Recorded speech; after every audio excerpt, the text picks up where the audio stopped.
ఇప్పుడు నేను ఈ వాడిపోయిన కొత్తిమీర ఇంకా ఎండిపోయిన కరివేపాకుతోనైతే సాంబార్ చేయాలి. నాకు ఈ సాంబార్ చేయడం ప్రియా నేర్పించింది. ప్రియా ఎవరు అనుకుంటున్నారా? నా లాంగ్ వీడియోస్ లో ప్రాంక్ వీడియోస్ ఉంటాయి, అందులో వెళ్ళి చూడండి, తను ఎవరో అర్థమవుతుంది. నాకున్నదే 622 సబ్స్క్రైబర్స్, దాంట్లోనే ప్రాంక్ వీడియోస్ చెయ్యరా అని అడుగుతున్నారు. అంత డిమాండ్ వచ్చింది అనమాట మా వాళ్ళ మీద చేసిన ప్రాంక్ వీడియోస్ కి. అట్లేం లేదండి, నేను వాళ్ళ మీద పక్కా ప్రాంక్ వీడియోస్ చేస్తాను. హస్బెండ్ మీద కూడా మంచి ప్రాంక్ వీడియో ప్లాన్ చేయాలి.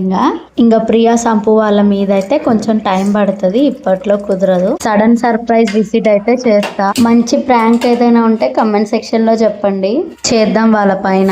ఇంక ఈ సాంబార్ రెసిపీ అయితే ప్రియానే చెప్పింది. ఇంకో ఇంటిలో వానే ప్రియా క్రెడిట్స్ నీకే ఇస్తున్నలే.